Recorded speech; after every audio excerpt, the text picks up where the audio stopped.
Yo les gars, on se retrouve sur une nouvelle vidéo à la vallée des singes. Il y a plein, regardez, il y en a carrément qui fait Tarzan là-bas là. Regardez-les là. Il y en a aussi plein dans les arbres, mais il y en a aussi un tout au fond là-bas, regardez-le là, il est en train de tenir à une main là. Regarde le singe là-bas qui est en train de se pendre. Oui, je sais, j'ai vu. Gori, tu m'entends? Tu m'ignores. C'est gentil. Coucou. Tu me vois? Petit gorille.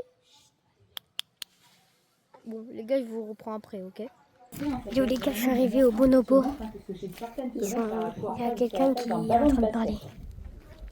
Donc là, vous n'allez pas voir ça en ce moment puisque toutes nos femelles en âge de reproduire ont toutes eu un bébé du coup il y a 2 ans, donc forcément elles vont pas avoir de grosse chaleur pour l'instant.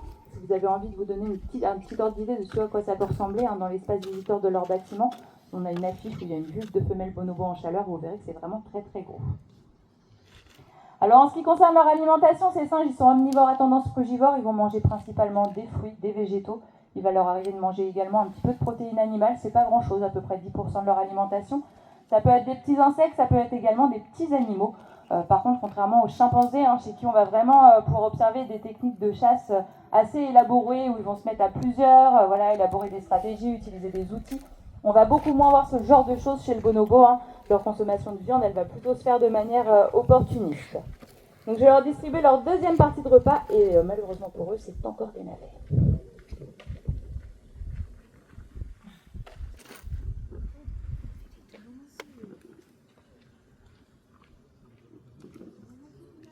Oh.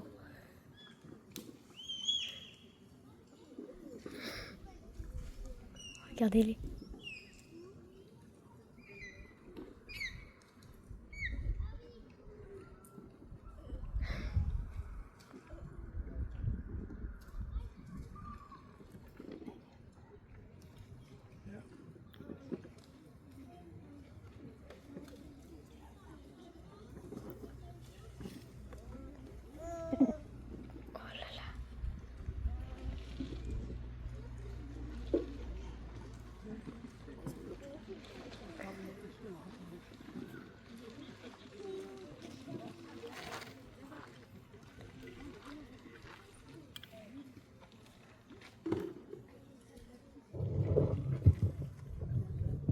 Alors les 2 bacilles de navet, c'est tout simplement pour les feinter. Si j'en avais mis qu'une, il serait parti juste après que j'aurais pour reposer la première. Donc là, ces singes, on vous les présente sur une île qui fait 1 hectare, donc un plutôt beau territoire, bien arboré, donc c'est quand même plutôt chouette pour eux.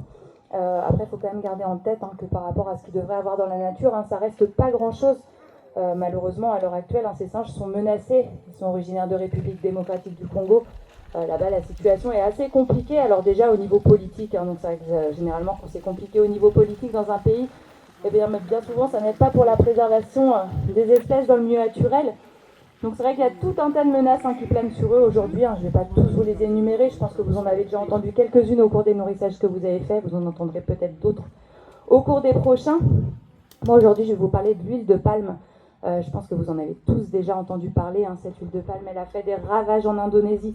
On a rasé tous les arbres pour pouvoir planter des palmiers à huile. Malheureusement il n'y a plus beaucoup de place aujourd'hui à l'heure actuelle là-bas.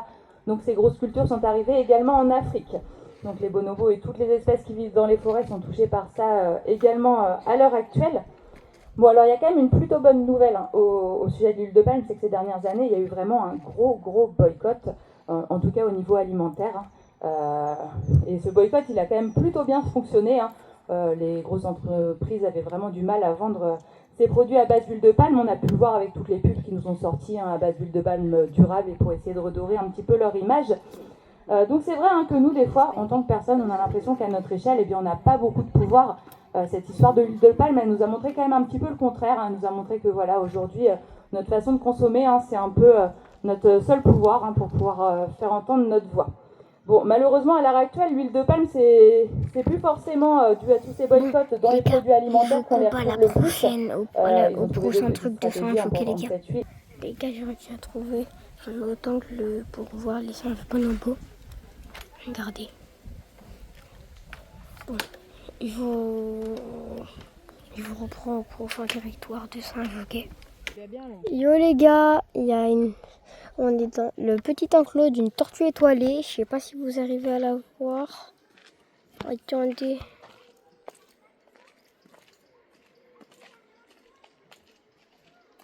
La voilà. On l'avait vu. Les gars, je vous reprends après. Ouais, au prochain enclos. Ok les gars, je vous reprends après au prochain enclos.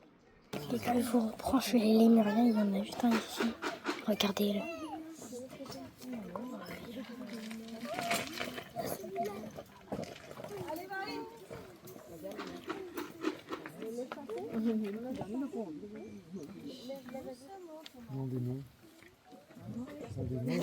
Allez, bonjour messieurs, dames. Je prends le micro, comme ça moi je parle pas trop fort, vous m'entendez super bien, et comme ça tout le monde est heureux.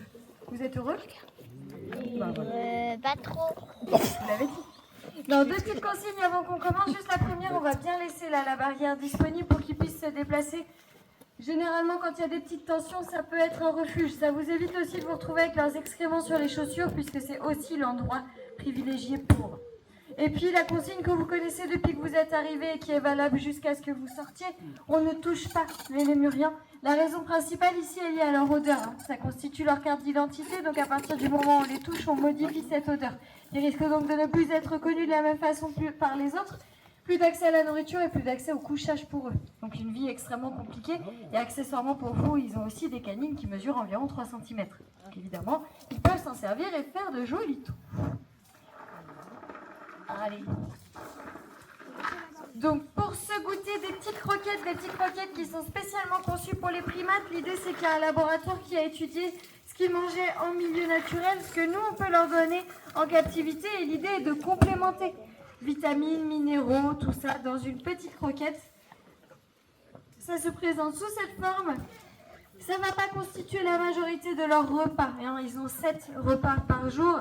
Et là, je vais leur en donner pour ce goûter-ci, et ils en auront un peu avec le petit déjeuner, un peu avec le repas du soir. Donc c'est vraiment une toute petite partie de leur alimentation, mais c'est nécessaire pour eux.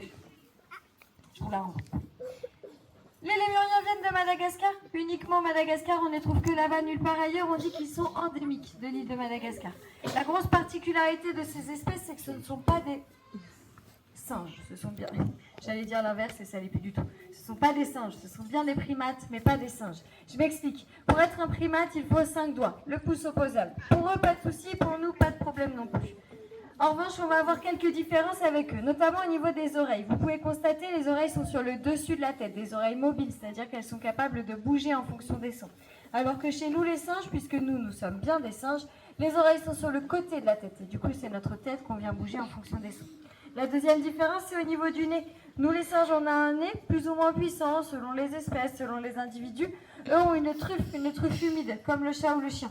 Une truffe qui est extrêmement performante, on vient d'en parler, ils sont capables de détecter le moindre changement d'odeur sur un congénère.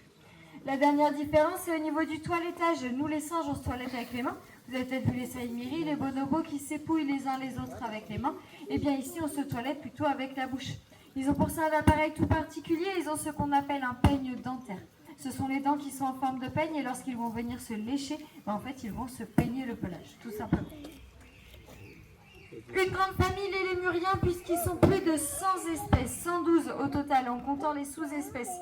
Ici, on vous présente un tout petit échantillon, puisqu'on vous propose de vous présenter 5 espèces différentes. La plus connue, ce sont les gris avec la queue rayée, ce sont les makikata, ceux que généralement on appelle lémuriens, ou même vrais lémuriens de temps en temps. En fait, ils sont lémuriens exactement au même titre que tous les autres, puisqu'il existe donc plus de 100 espèces de lémuriens. Les makikata ne sont pas privilégiés.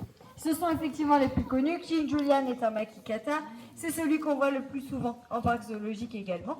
Mais tous les autres sont également des lémuriens. Tous les autres, ce sont notamment les makivari. Chez les makivari, il y a le makivari roux, comme celui tout à ma gauche. Makivari noir et blanc, comme celui juste à côté de moi. Le dos est tout blanc avec uniquement les épaules et les flancs noirs. Et makivari à ceinture blanche, comme celui qui est ici.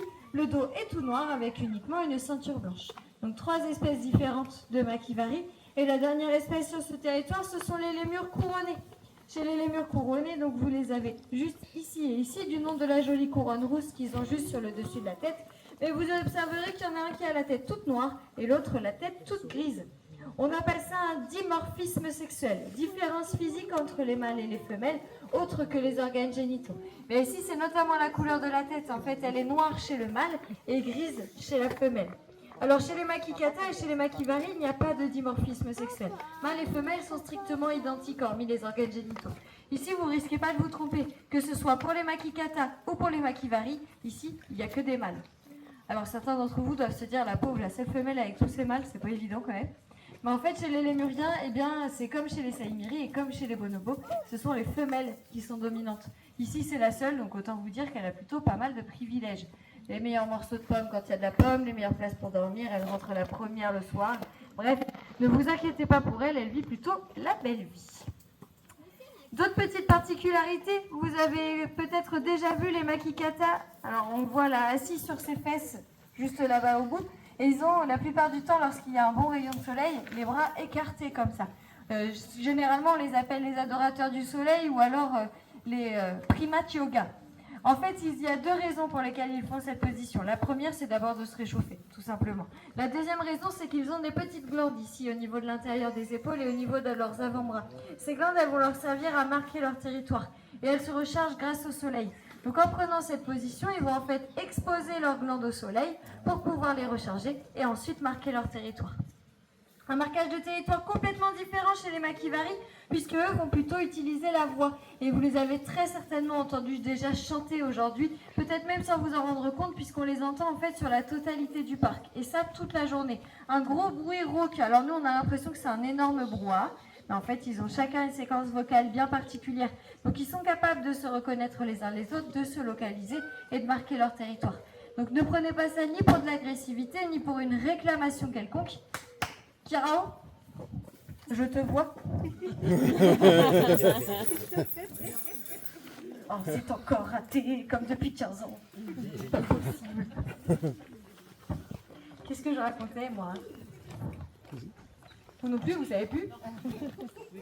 Oui, le chant territorial. Donc pas d'agressivité, pas de réclamation. Ils sont simplement en train de dire que ici, c'est déjà occupé par un groupe de makivari et que donc un autre potentiel groupe ne serait pas le bienvenu. Des animaux extrêmement menacés à Madagascar, notamment par l'utilisation du bois. Et aujourd'hui, en France, nous sommes de grands consommateurs de bois. C'est plutôt une bonne chose, mais quand le bois provient de Madagascar, il faut savoir qu'il ne provient pas de culture. En fait, il provient directement de l'espace de vie des lémuriens qui le méritent de temps en temps. Atao, Je te vois. je te vois. Et tout le monde te voit. Ouais, tout le monde te voit. Ce qu'on entend au fond là, c'est le chant territorial des makivari. C'est un groupe qui est à l'intérieur. Tout simplement parce qu'on a un individu qui a eu un petit problème de santé et on le remet dans le groupe, mais si on le remet tout seul au sein du groupe, il va forcément se faire accueillir de manière un peu spécifique. Et donc pour éviter ça, on a créé